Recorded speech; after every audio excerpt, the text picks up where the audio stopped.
Good afternoon बेटा, आवाज आ रही है? Afternoon sir. गुड आफ्टरनून, कैसे हैं बेटा?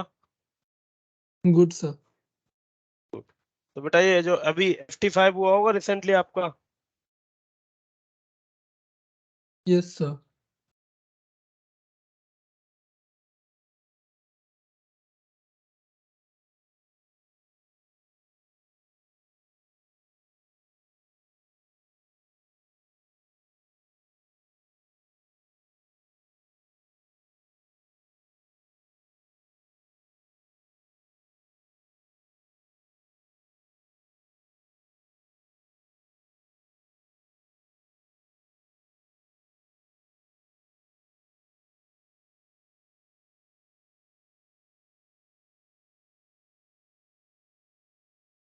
गुड आफ्टरनून बच्चों।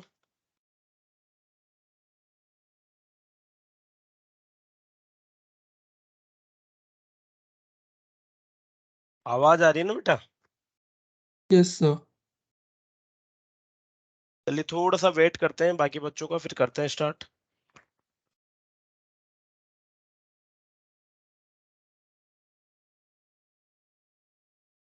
हमने आपको भेजा था 85 का number.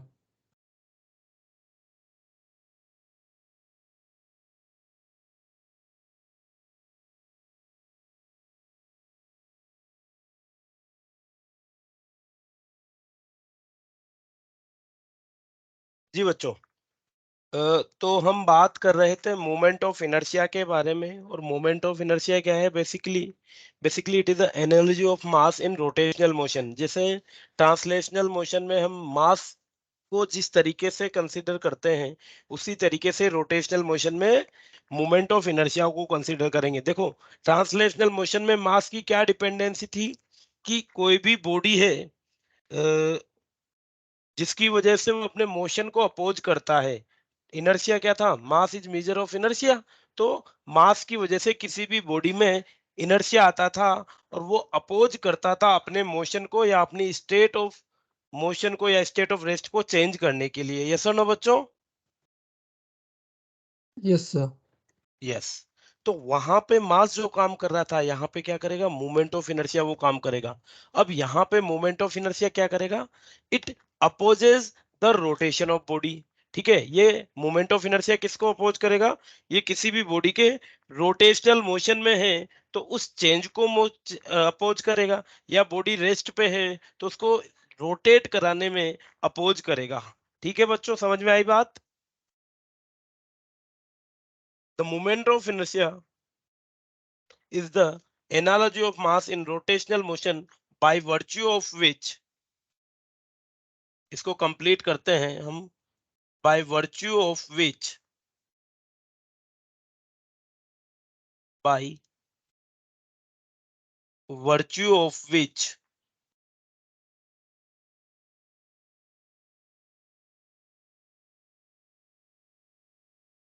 a body, by virtue of which a body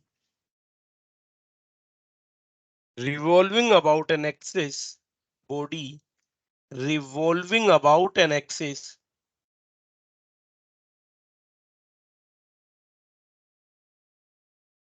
a body revolving about an axis opposes the change in, opposes the change in rotational motion, change in rotational motion.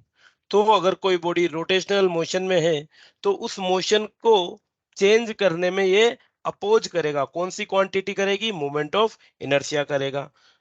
ठीक है बच्चों, moment of inertia को हमने calculate किया और किसी भी particle के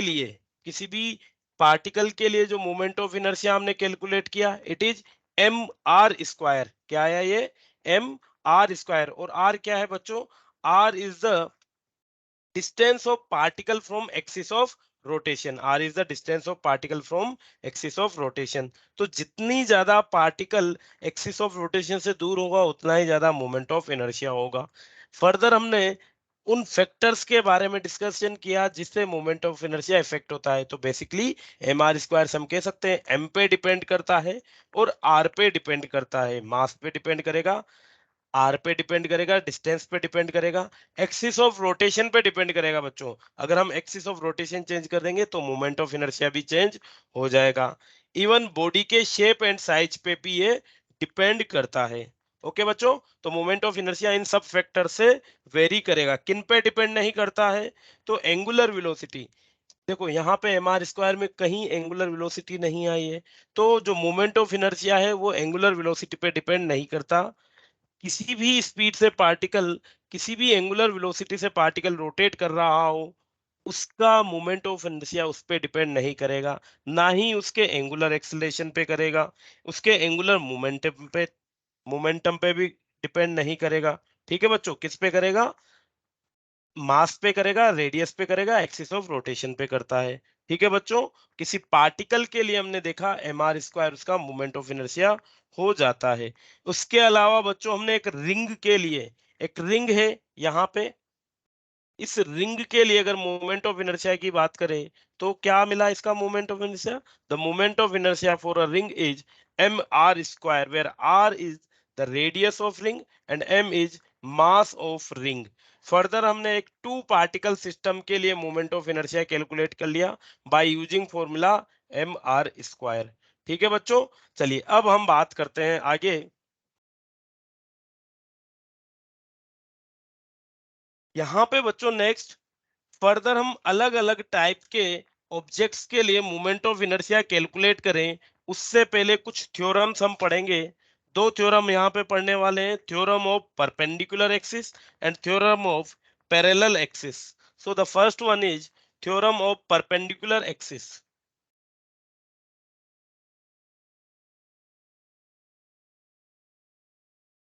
theorem of perpendicular axis.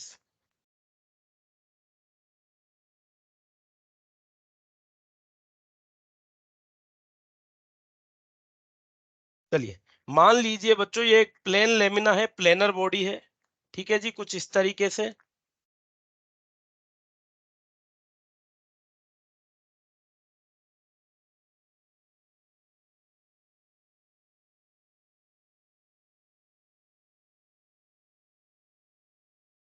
Sorry,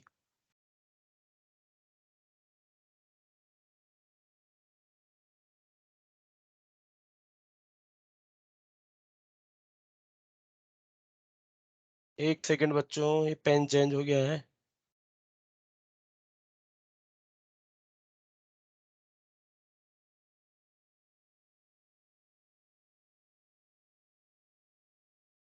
चलिए, मान लीजिए, एक सेकंड, ये थोड़ा थिकर हो गया पेन है ना।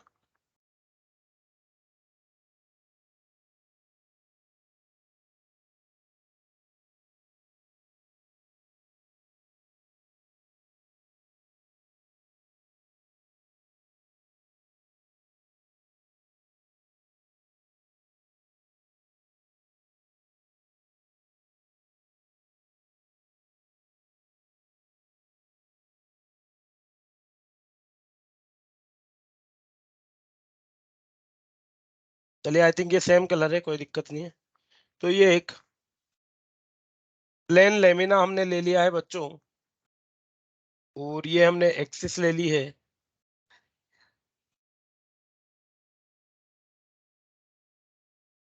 थोड़ा सा ये अपडेट हो गया है तो इस वजह से चीजें बदल गई हैं।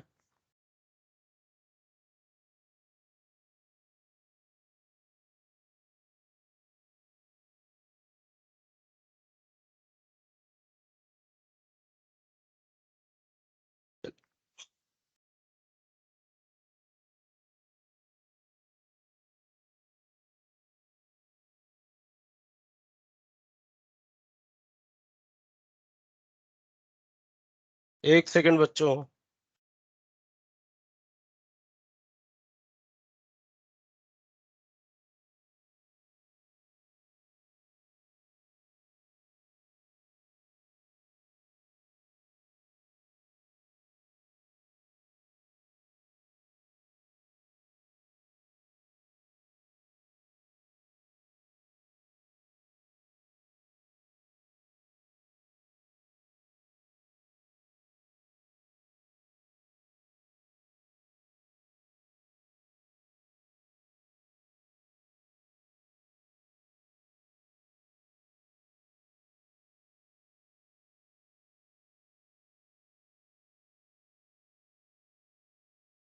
Perpendicular axis theorem.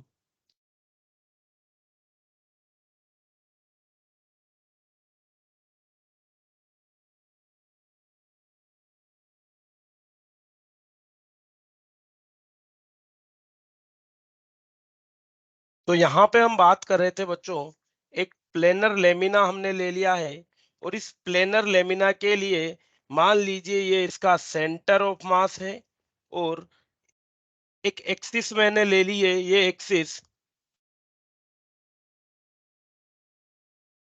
इस प्लेन लेमिना के परपेंडिकुलर है और उसके सेंटर ऑफ मास से पास हो रही है।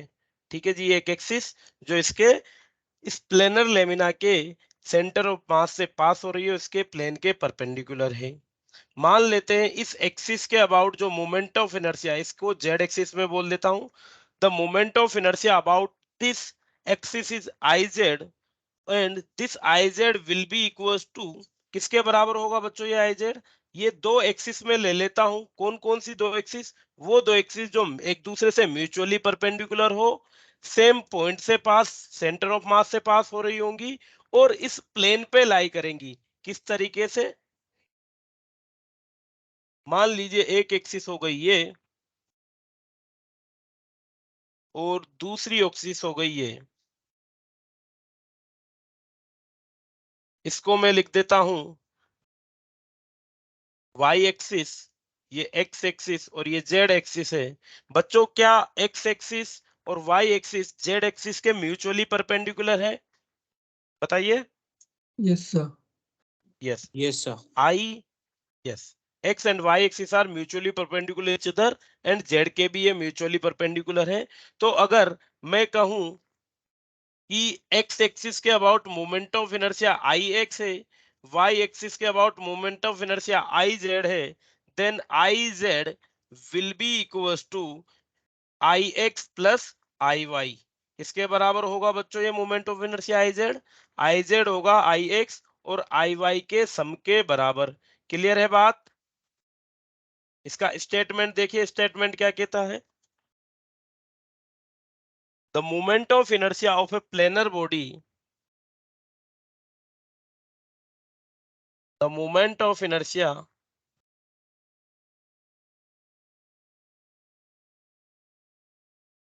inertia of a planar body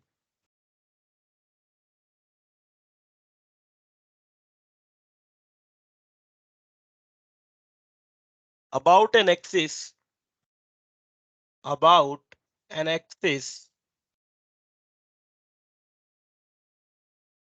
perpendicular to its plane, perpendicular to its plane,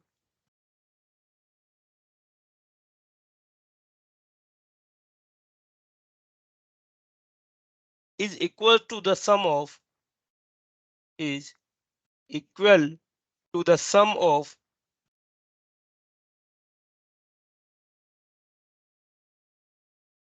its moment of inertia about, its moment of inertia about two perpendicular axis, about two perpendicular axis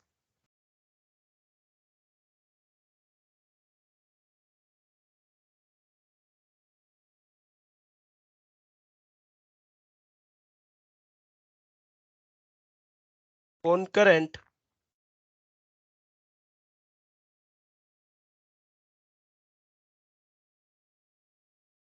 with perpendicular axis, concurrent with perpendicular axis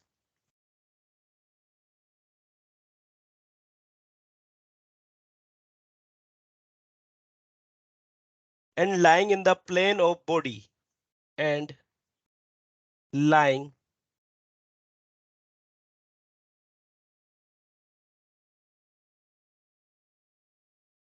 in the plane of body।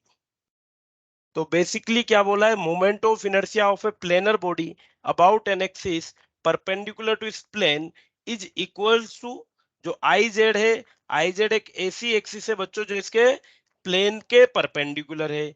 तो I Z का जो moment of inertia है ये किसके बराबर होगा? It will be equals to the sum of its moment of inertia about two perpendicular axis. ऐसी तो एक्सिस जो एक दूसरे से म्यूचुअली परपेंडिकुलर है, कौन करंट विद परपेंडिकुलर एक्सिस, और आई जेड के साथ भी ये क्या है? म्यूचुअली परपेंडिकुलर है, कौन करंट है। ठीक है, with perpendicular and lying in the planar body, और प्लेन पे, जिस प्लेन में ये बॉडी लाई कर रही है उसी प्लेन में दोनों एक्सिस होनी चाहिए। तो आई एक्स और आई वाई उसी प्लेन में है जिस प्लेन में हमारी प्लेनर बॉडी भी है। It means I Z will be equal to I X plus I Y, और ये हो जाएगी थ्योरम ऑफ परपेंडिकुलर एक्सिस। ठीक है बच्चों,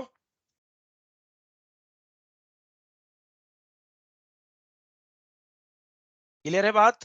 theorem of perpendicular axis. Yes sir. Sarabjit, है ना? चलिए, अभी इनके हम क्वेश्चंस भी करेंगे बच्चों, देखिएगा। The next one is theorem of parallel axis. Parallel axis theorem, देखो पैरेलल एक्सिस थ्योरम क्या कहती है? The parallel axis theorem states that the moment of inertia of a body about an axis is equals to the sum of moment of inertia of the body about parallel axis passing through its center of mass and product of its mass and the square of distance between two parallel axes। देखिए, मान लीजिए कि अब ये कोई भी shape की body है। यहाँ पे हमने क्या किया था? जो परपेंडिकुलर एक्सिस थ्योरम हमने अप्लाई की थी, किसके लिए? किसी प्लेनर बॉडी के लिए अप्लाई की थी। बच्चों, जो पैरेलल एक्सिस थ्योरम है उसके लिए बॉडी किसी भी शेप साइज की हो सकती है, जरूरी नहीं है वो एक प्लेनर बॉडी हो। तो मान लीजिए इस रैंडम शेप की बॉडी के लिए ये एक ऐसी एक्सिस हो गई, ये मैंने एक एक्सिस ड्रॉ कर दी। ठीक है, ये एक एक्सिस कर दी मैंने ड्रॉ। मान लीजिए ये इसका सेंटर ऑफ मास है। तो अगर मुझे एक ऐसी एक्सिस के about moment of inertia find out करना है, तो the moment of inertia about this axis will be equals to the sum of moment of inertia about an axis passing through centre of mass. तो ये एक axis जो centre of मास के पास हो गई। ठीक है, ये ICOM, moment of inertia about center of mass. So the moment of inertia about this axis will be equals to the sum of moment of inertia of an axis passing through center of mass plus mass, product of mass and perpendicular distance between these two parallel axis। मान लेते हैं इन दोनों parallel axis के बीच की जो perpendicular distance है वो d है, इस लेमिना का मास m है। तो इस वाली एक्सिस के अबाउट मोमेंट ऑफ इनर्शिया क्या हो जाएगा? ICOM plus m into R square. ठीक है बच्चों, तो ये हो जाएगी हमारी पैरेलल एक्सिस थ्योरम। दो थ्योरम हमने यहाँ पे पढ़नी थी, एक परपेंडिकुलर एक्सिस थ्योरम, एक पैरेलल एक्सिस थ्योरम। इसके लिए स्टेटमेंट हम नोट कर लेते हैं। The moment of inertia of a body, the moment of inertia of a body about any axis, about any axis is equals to the sum of, is equals to the sum of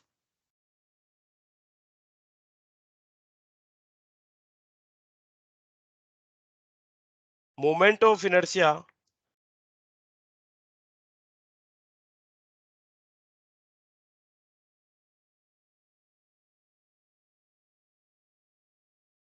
is equals to the sum of moment of inertia of body about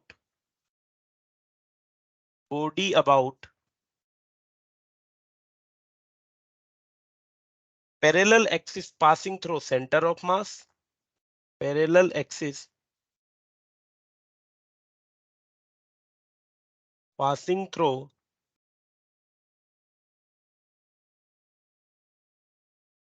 center of mass and product of mass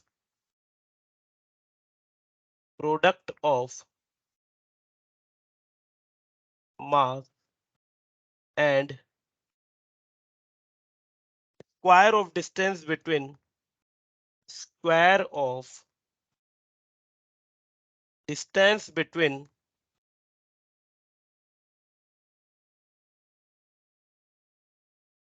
square of distance between the two parallel axes, between the two parallel axes। तो ये हो जाएगी बच्चों parallel axis theorem. चलिए अब हम इनका use करेंगे किसी भी प्रकार के ऑब्जेक्ट के लिए moment of inertia find out करने के लिए। तो हम स्टार्ट करते हैं बच्चों सबसे पहले एक रिंग के लिए।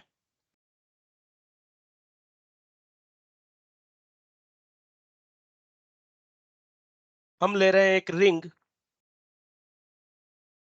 ध्यान से देखिएगा बच्चों, फर्स्ट रिंग के लिए अगर हम बात करें, ये एक m मास और r रेडियस की रिंग है।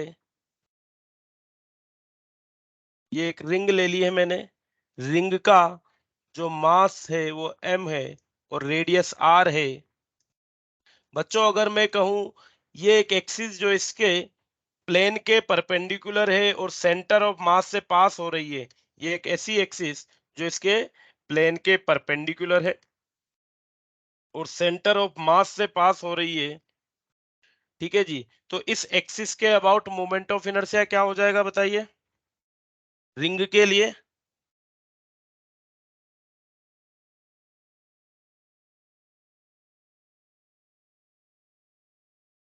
अभी ऊपर सोल्व किया था बच्चों हमने एक रिंग के लिए, वो एक्सिस जो इसके प्लेन के परपेंडिकुलर है और इसके सेंटर ऑफ मास से पास होती है, then the moment of inertia for this will be equals to, बताइए। I X plus I Y. नहीं, I X plus I Y तो होता ही है, बट अगर हम एम और आर की टर्म में बात करें तो क्या ये हमने एम आर स्क्वायर निकाला हुआ है। The moment of inertia for a ring about an axis passing through its centre of mass and perpendicular to the plane, M R square दिख रहा है बच्चों, विजिबल है। Yes sir. Yes yes. Sir. Yes. तो अगर ये एक ऐसी एक्सिस है, मैं लिख देता हूं इस एक्सिस के about. First, about an axis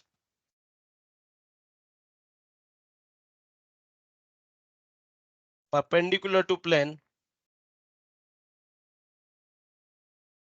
perpendicular to plane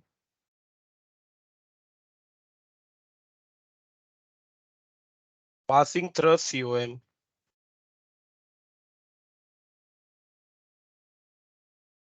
तो ये हमें दी जाती है एम आर स्क्वायर से। क्लियर है बच्चों, कोई दिक्कत नहीं है इसमें। चलिए अब मान लीजिए मैं बात करता हूं एक ऐसी एक्सिस जो इसके डायमेट्रिक के अलोंग हो, अबाउट एन एक्सिस या अबाउट डायमेट्रिक एक्सिस। रिंग के लिए ही बात करें, about diametric axis. Diametric axis कौन सी हो जाएगी बच्चों, देखिए।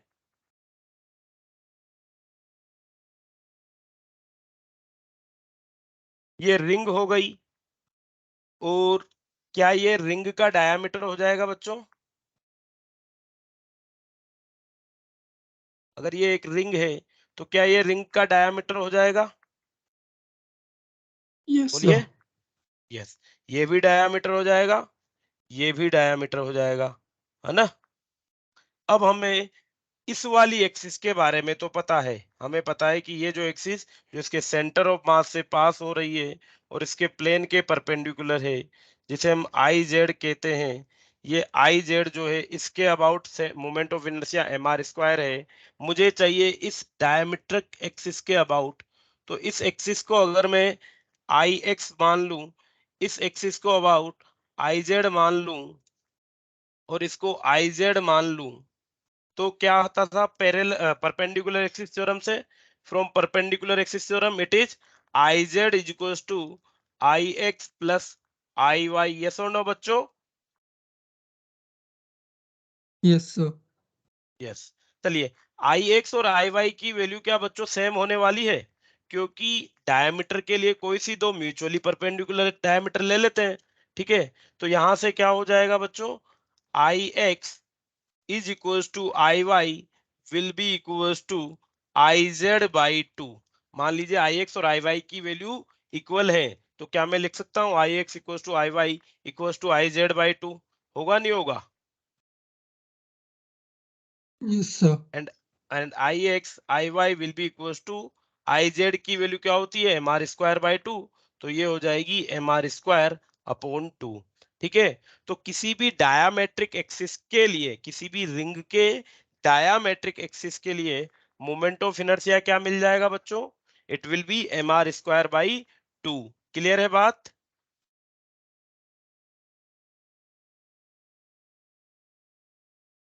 चलिए, नेक्स्ट हम बात करें about an axis tangent to rim. About an axis tangent to rim, about an axis tangent to rim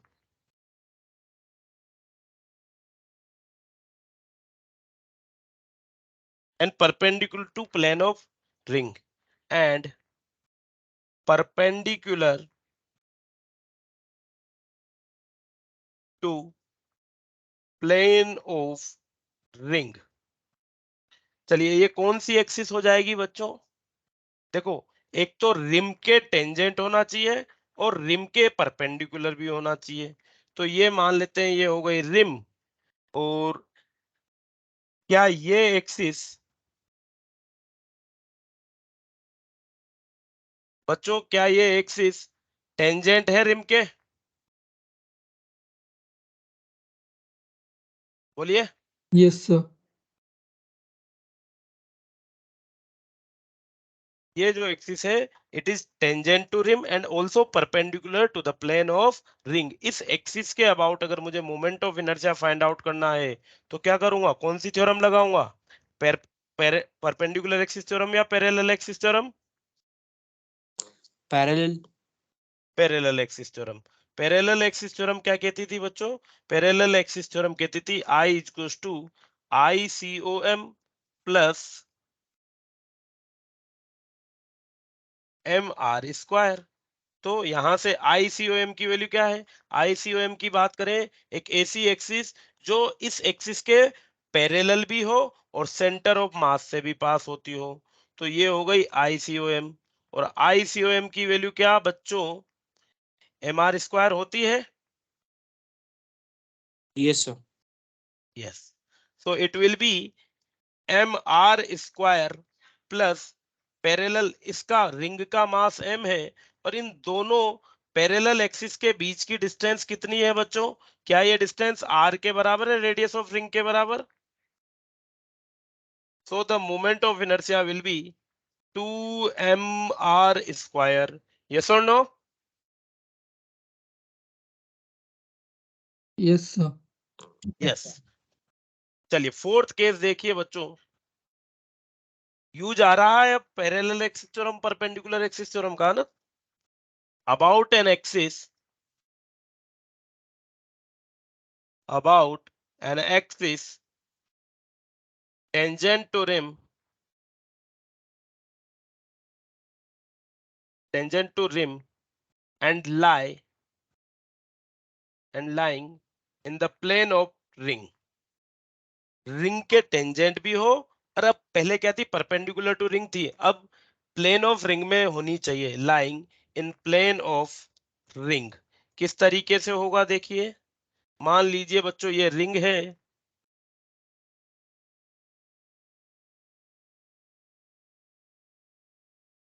ये रिंग है और ये एक ऐसी एक्सिस मैंने ड्रॉ कर दी जो टेंजेंट भी हो गई और उसी प्लेन में लाई कर रही है जिस प्लेन में रिंग है। ठीक है, अब अगर मुझे इस एक्सिस के अबाउट मोमेंट ऑफ इनर्शिया निकालना है, तो क्या करूंगा, सेम वो क्या वही चीज, ये सेंटर ऑफ मास क्या हो जाएगा, एक पैरेलल एक्सिस जो सेंटर ऑफ मास से पास हो रही है उसका moment of inertia plus mr square.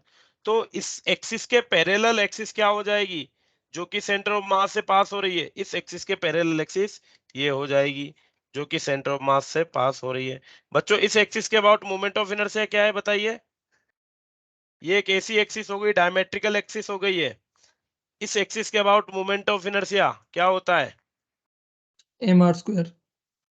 नहीं, mr स्क्वायर किसके अबाउट है? mr mr square square by है mr² 2। mr² जस्ट एक ऐसी एक्सिस जो सेंटर ऑफ मास है और परपेंडिकुलर प्लेन है। ये डायमेट्रिकल एक्सिस या फिर axis passing through centre of mass and lying in the plane of ring, ठीक है, जो कि हमारी डायमेट्रिकल एक्सिस होती है। तो इसके अबाउट सेंटर ऑफ मास होने वाला है mr² 2। हमें निकालना है इस एक्सिस के about. So this will be equals to mr² 2, जो कि हो जाएगा ICOM प्लस m इंटू इन दोनों एक्सिस के बीच की डिस्टेंस क्या हो जाएगी बच्चों? क्या इन दोनों एक्सिस के बीच की अगेन डिस्टेंस mr² ही होने वाली, r ही होने वाली है, ये दोनों एक्सिस। yes sir यस, तो मोमेंट ऑफ इनर्शिया आप क्या हो जाएगा बच्चों? It will B now 3/2 mr²। तो इस तरीके से एक रिंग के लिए हमने देखा कि अगर मैं एक्सिस ऑफ रोटेशन चेंज कर देता हूं तो मोमेंट ऑफ इनर्शिया अलग अलग एक्सिस के लिए अलग अलग हो जाएगा। क्लियर है बात? यस चलिए सर। एक छोटा सा क्वेश्चन करते हैं हम।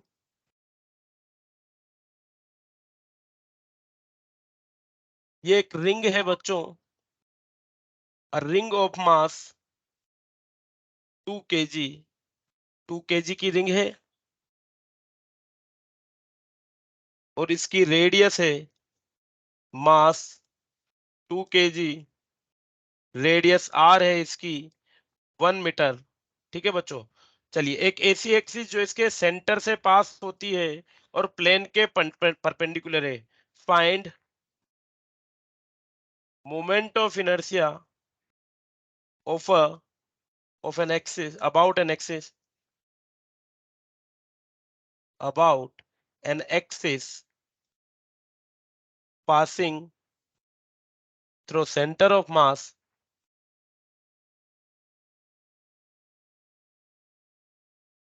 and perpendicular to the plane of ring। बताइए बच्चों क्या हो जाएगा?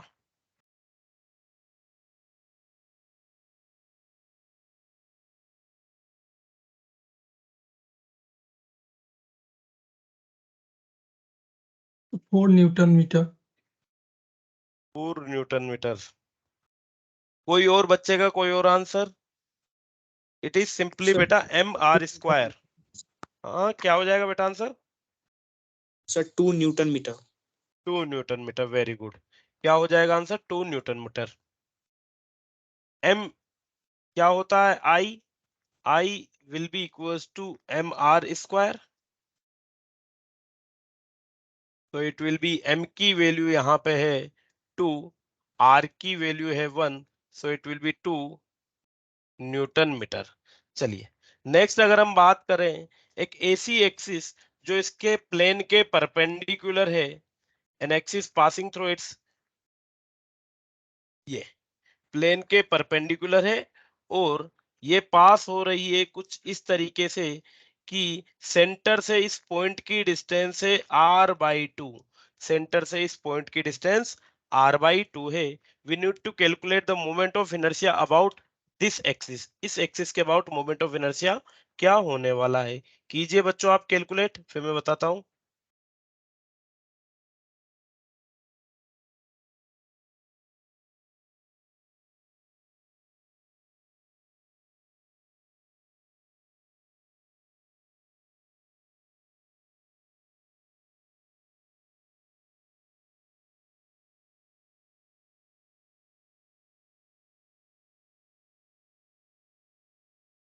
Five by two.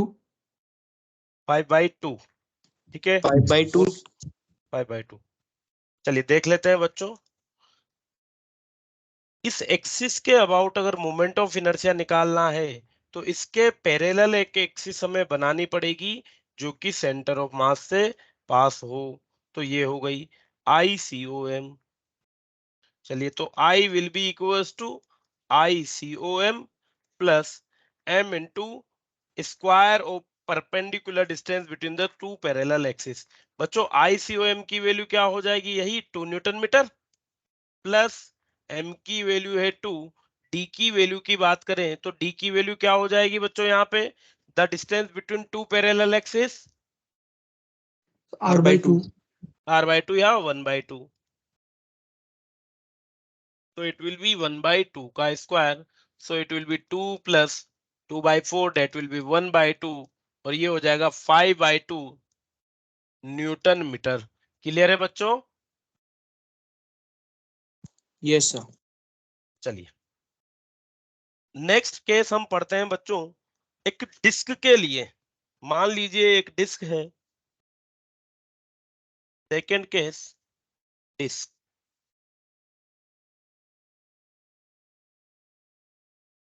ये एक कैपिटल M मास और R रेडियस की डिस्क है। ठीक है,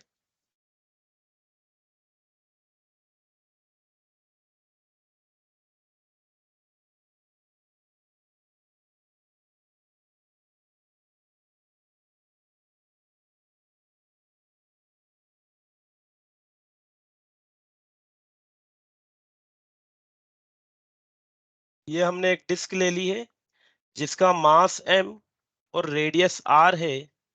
बच्चों, डिस्क के लिए हम पहले याद कर लेते हैं कि एक for an axis passing through its centre and perpendicular to its plane, ये एक ऐसी एक्सिस हो गई जो इसके सेंटर से पास हो रही है और परपेंडिकुलर टू प्लेन है। और इस एक्सिस के अबाउट जो मोमेंट ऑफ इनर्शिया हो जाएगा, it will be equals to mr² by 2।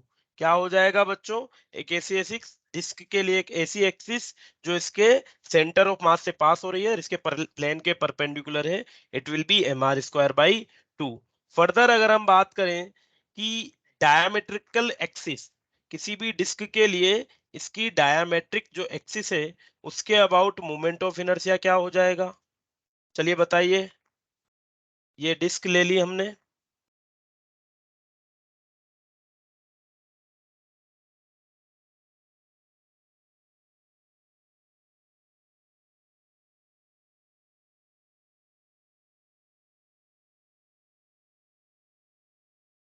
Sir, is it mr MR square? square by 4. Yes, very good बेटा, mr²by 4। तो इस डिस्क का ये सेंटर ऑफ मास हो जाएगा, इसको मैं लिख देता हूं COM। और डायमेट्रिकल एक्सिस मैंने बना दी है, this will be the diametrical axis. ठीक है बच्चों, कोई दिक्कत नहीं है। तो इस एक्सिस के अबाउट जो मोमेंट ऑफ इनर्शिया हो जाएगा, इट विल बी mr²by 4। अब ये हाफ क्यों हुई? वही iz equals to ix plus iy and ix equals to iz/2। तो परपेंडिकुलर एक्सिस जो इसके प्लेन के परपेंडिकुलर, उसका हाफ के बराबर ये हो जाने वाली है। ठीक है बच्चों, चलिए नेक्स्ट अगर हम बात करें इसी केस में AC एक्सिस।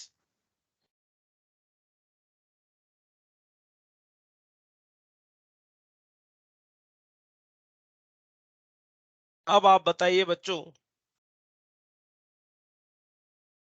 ये एक AC एक्सिस जो इसके रिम के टेंजेंट भी है और इसके प्लेन के परपेंडिकुलर है।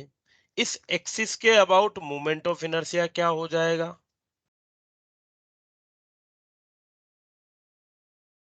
3 by 2 MR square. 3/2 mr²। देखिए, अगर हम बात करें पहले ICOM, तो ICOM क्या है? mr²/2 plus M into perpendicular distance between the parallel axis. और वो क्या हो जाएगा बच्चों? R हो जाएगा mr²। So it will B 3/2 mr²। Clear है बात? बच्चों, ये जो अभी चल रही है, अभी तक हमारी सारी की सारी प्लेनर बॉडीज ही हैं। ठीक है, चलिए इस वाली एक्सिस के बारे में बताइए भाई।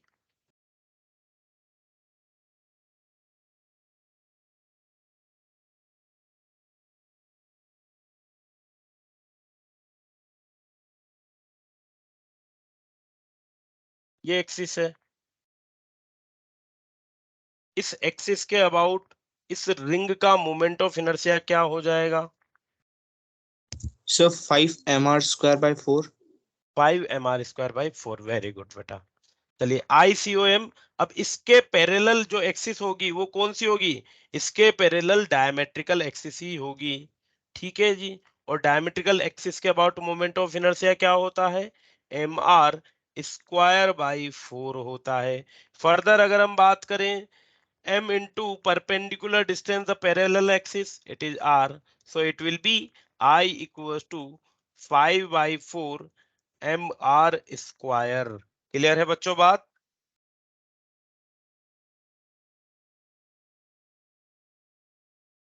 हाँ भाई बोलो, क्लियर है बात? Yes, sir. Yes, sir. Yes. चलिए नेक्स्ट हम बात करते हैं बच्चों, हमने रिंग की और डिस्क के लिए बात कर ली, अब हम बात करेंगे एक स्पेयर के लिए। Third one is a solid sphere.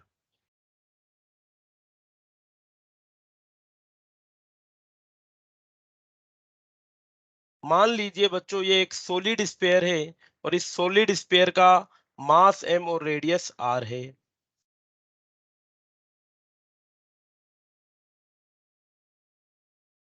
Solid sphere of mass m and radius r, ये सॉलिड स्पेयर का सेंटर ऑफ मास हो गया। और अगर मैं कहूं the moment of inertia about an axis passing through its centre of मास, अब यहाँ पे बच्चों रिंग जैसी सिचुएशन आपको नहीं मिलेगी।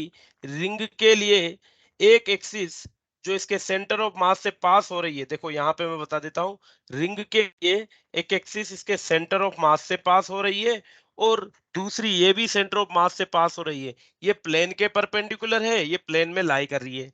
क्या ये दोनों के सॉलिड स्फीयर के लिए बन सकते हैं?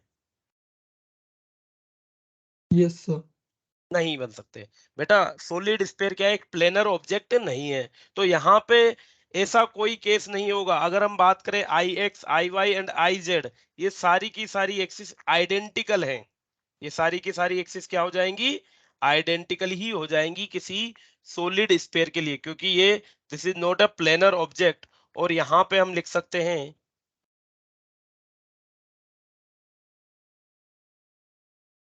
अगर स्फीयर ये एक्स एक्सिस मान लेता हूं मैं, ये वाई एक्सिस मान लेता हूं और ये जेड एक्सिस मान लेता हूं। बच्चों एक चीज ध्यान देना कि जो मेरी परपेंडिकुलर एक्सिस थ्योरम है वो किसके लिए एप्लीकेबल है? केवल और केवल प्लेनर ऑब्जेक्ट्स के लिए ये होती है। किसके लिए? प्लेनर ऑब्जेक्ट्स के लिए, प्लेनर बॉडीज के लिए। सॉलिड क्या है? सॉलिड एक प्लेनर बॉडी नहीं है। तो इसके लिए चाहे एक्स एक्सिस ले, चाहे वाई एक्सिस ले, चाहे जेड एक्सिस ले, तीनों के लिए बॉडी की सिमेट्री एग्जैक्टली एक जैसी है। It means I X equals to I Y equals to I Z and it will be equals to क्या हो जाएगा? सॉलिड ऑब्जेक्ट के लिए, सॉलिड स्फीयर के लिए it will be equals to 2/5 mr²। क्या हो जाएगा बच्चों? 2/5 mr²। क्लियर है बात? Yes, sir. यस। चलिए इसका दूसरा case, an axis tangent to sphere, एक ऐसी एक्सिस जो स्पेयर के क्या हो? टेंजेंट हो।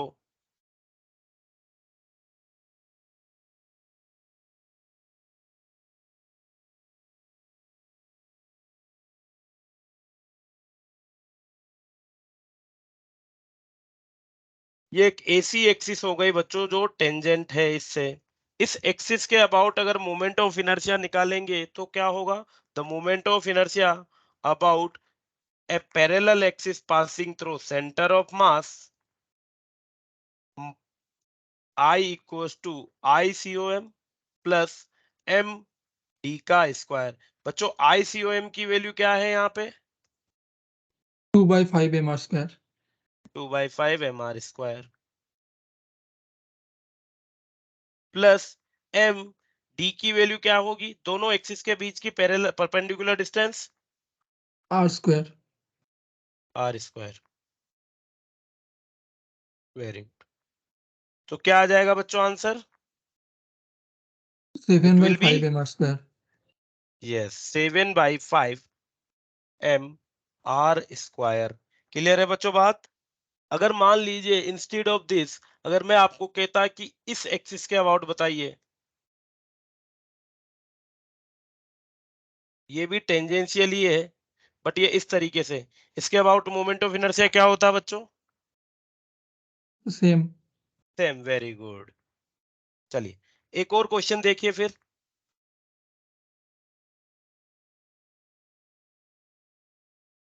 मान लीजिए मैं यहाँ एक से ज्यादा सॉलिड स्फीयर ले लेता हूं कुछ इस तरीके से।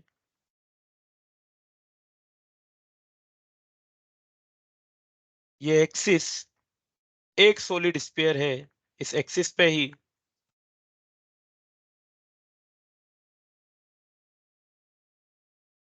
ठीक है, ये सॉलिड स्फीयर है बच्चों।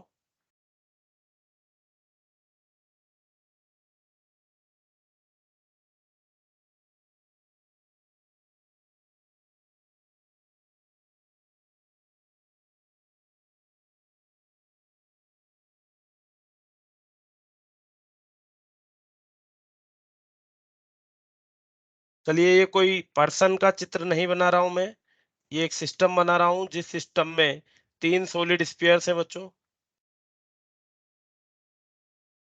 ठीक है, हर एक स्फीयर का मास m और रेडियस r है। Each sphere has mass m and radius r। इस एक्सिस के अबाउट हमें इस सिस्टम का मोमेंट ऑफ इनर्शिया निकालना है। What will be the moment of inertia of this system about this axis. बच्चों यहाँ पे कुल मिला के कितने स्फीयर दिख रहे हैं आपको? 3 स्फीयर दिख रहे हैं। अगर मैं इनकी नेमिंग करूं तो ये फर्स्ट, ये सेकेंड और ये थर्ड। तो ये जो सिस्टम जिस एक्सिस के अबाउट रोटेट कर रहा है, सिस्टम जिस एक्सिस के अबाउट रोटेट कर रहा है वो एक्सिस और फर्स्ट वाले स्पेयर की एक्सिस या सेंटर ऑफ मास से पास हो रही है। ये एक्सिस फर्स्ट स्पेयर के सेंटर ऑफ मास से पास हो रही है और सेकंड और थर्ड के लिए ये टेंजेंशियल एक्सिस है। तो अगर हम बात करें फर्स्ट वाले स्पेयर के लिए मोमेंट ऑफ इनर्शिया क्या हो जाएगा? Will it be 2/5 mr²? Yes और no? Yes, sir. Yes. First वाले स्पेयर के लिए जो मोमेंट ऑफ इनर्शिया हो जाएगा I1 will be equals to 2/5 mr²। Second वाले स्पेयर और थर्ड वाले स्पेयर के लिए बच्चों ये जो एक्सिस है ये टेंजेंशियल एक्सिस है और टेंजेंशियल एक्सिस के लिए मोमेंट ऑफ इनर्शिया क्या निकाल रखा है आपने? It is 7/5 mr²। यस और no? Yes, sir. Yes. So the total moment of inertia will be I1 plus I2 plus I3 and it will be equals to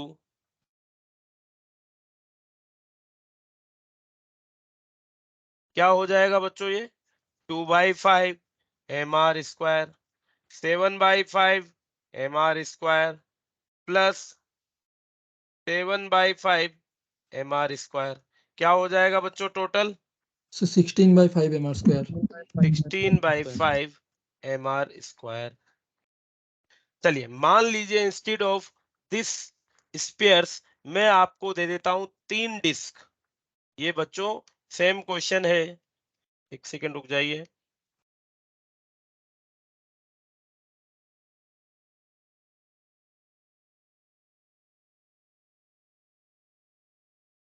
ये solid sphere के लिए question हमने किया था। यहाँ पे ये 3 डिस्क है, disc each of mass m and radius r। तो इस स्थिति में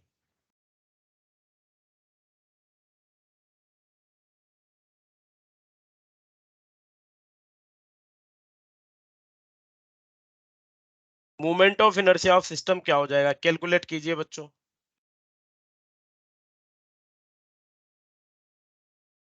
ये जो एक्सिस है, axis of rotation lie in the same plane in which all 3 disc are lie. तीनों डिस्क का और एक्सिस का जो प्लेन है वो सेम है। बताइए मोमेंट ऑफ इनर्शिया क्या हो जाएगा? 11 by 4 mr square.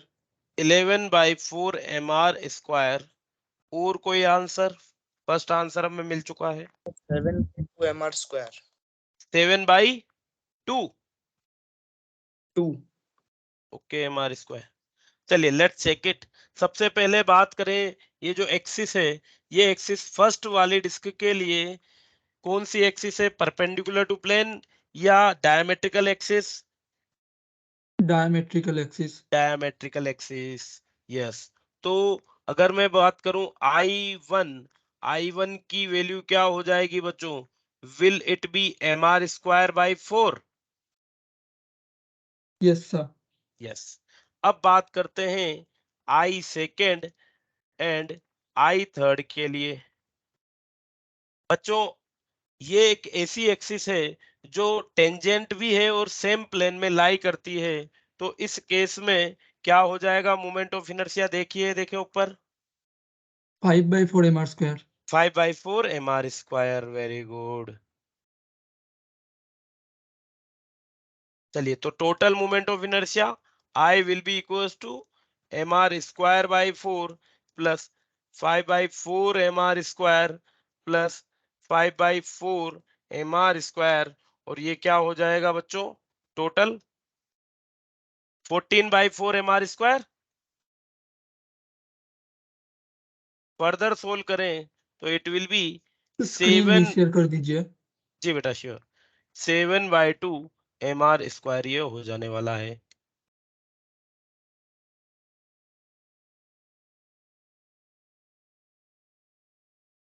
चलिए देखिए, नोट कर लीजिए बच्चों।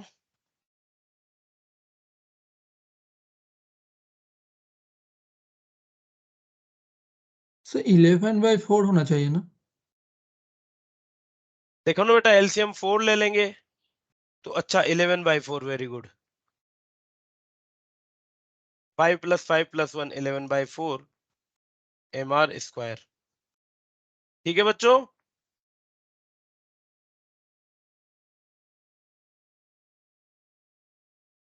क्लियर है बात? Yes yes Vaishnavi, sir. Mayuri, Suryanagar, क्या नाम है आपका? सूर्यनगर। Yes sir. ओके बेटा। चलिए, तो अभी तक हम तीन चीज, रिंग, डिस्क और सॉलिड स्फीयर, तीनों के लिए बात कर चुके हैं। इनिशियली अगर हमें एक ऐसी एक्सिस जो सेंटर ऑफ मास से पास हो रही है, परपेंडिकुलर टू प्लेन है, तो सेंटर ऑफ मास हमने निकालना, मोमेंट ऑफ इनर्शिया निकालना सीख लिया। एक सेकंड होल्ड कीजिए बच्चों।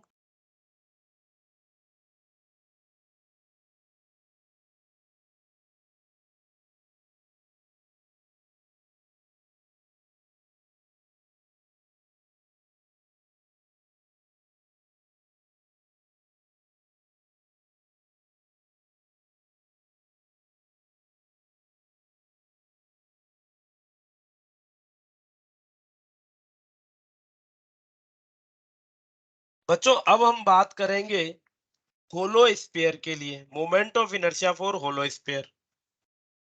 Next step is hollow sphere.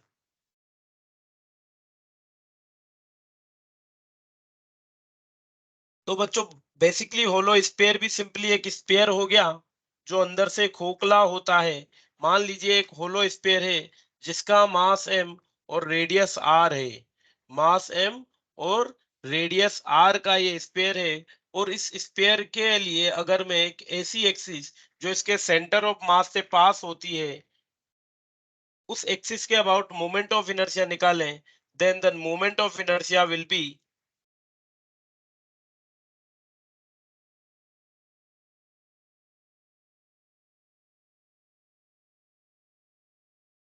चलिए, ये एक ऐसी एक्सिस जो इसके सेंटर ऑफ मास से पास हो रही है। The moment of inertia about this axis will be equals to 2/3 mr²। क्या हो जाएगा बच्चों moment of inertia? 2/3 mr²। Clear है बात? चलिए, पैरेलल एक्सिस, एक ऐसी एक्सिस जो होलो स्फीयर के क्या हो? टेंजेंशियल हो। ये एक ऐसी एक्सिस है जो होलो स्फीयर के टेंजेंशियल है। इस एक्सिस के अबाउट मोमेंट ऑफ इनर्शिया क्या हो जाएगा बच्चों, बताइए? होलो स्फीयर है So 5/3 mr square। 5/3 mr square mr²। यस। So I is equals to moment of inertia about COM, क्या था इसके लिए, the ICOM is 2/3 mr square plus mr square, so it will be 5/3 mr square. ठीक है बच्चों बात। चलिए नेक्स्ट हम बात Yes. करते हैं बच्चों, अब सॉलिड स्पेयर हो चाहे होलो स्पेयर लो, यहाँ पे हमारी जो परपेंडिकुलर एक्सिस थ्योरम है वो वर्क नहीं करती है, ठीक है, क्योंकि ये क्या है, एक प्लेनर ऑब्जेक्ट नहीं है। नेक्स्ट हम बात करेंगे बच्चों सिलेंडर के लिए। सिलेंडर के भी हम दो टाइप के केस पढ़ेंगे, एक सॉलिड सिलेंडर और एक होलो सिलेंडर। सबसे पहले हम बात करते हैं एक होलो सिलेंडर।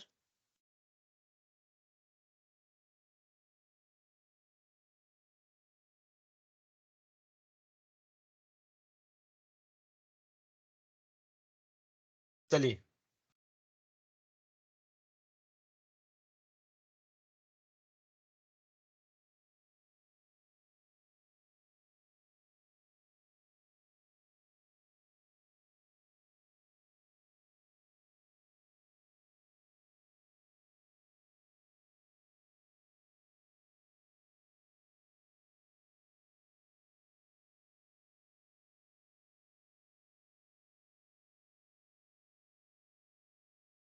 ठीक है बच्चों, ये एक हमारे पास होलो सिलेंडर है। होलो सिलेंडर को बात करें तो होलो सिलेंडर बेसिकली क्या, एक रिंग का ही एक्सटेंडेड वर्जन है।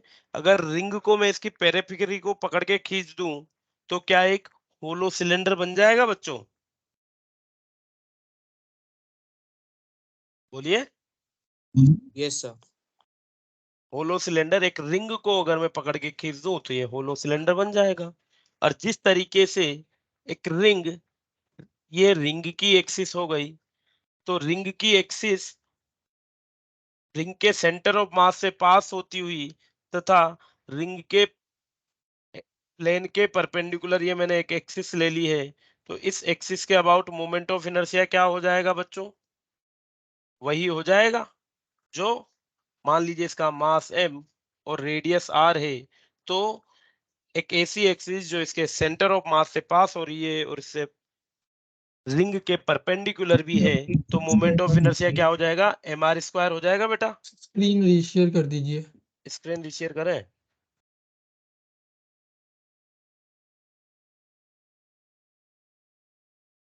अब विजिबल है बेटा। Yes sir. तो यहाँ पे हम क्या कहेंगे इसे, about axis passing through, axis passing through centre of mass parallel to its length, parallel to its length. ठीक है बच्चों, क्या हो जाएगा, mr स्क्वायर के बराबर हो जाएगा। क्लियर है बात, कोई दिक्कत नहीं है।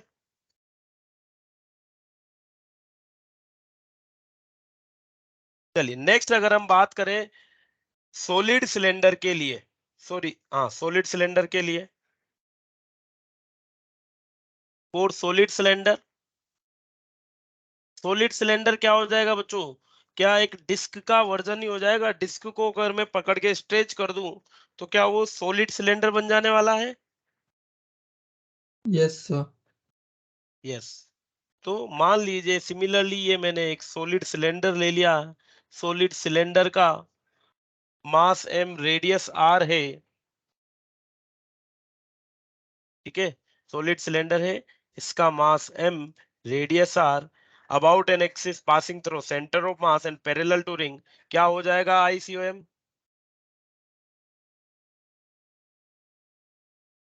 बताइए। Half M R square. Half mr square, very good. So I will be equals to half mr square. ठीक है बच्चों, क्लियर है बात। चलिए, तो बेसिक बेसिक सी बात कर ली हमने, रिंग के लिए, डिस्क के लिए, solid sphere, hollow sphere, solid cylinder, hollow cylinder. ठीक है बच्चों, कल हम एक रोड के लिए या एक स्क्वायर प्लेट के लिए moment of inertia find out करेंगे, ठीक है? Yes, sir. चलिए, thank you, thank Thank you you, sir. Sir. Thank you.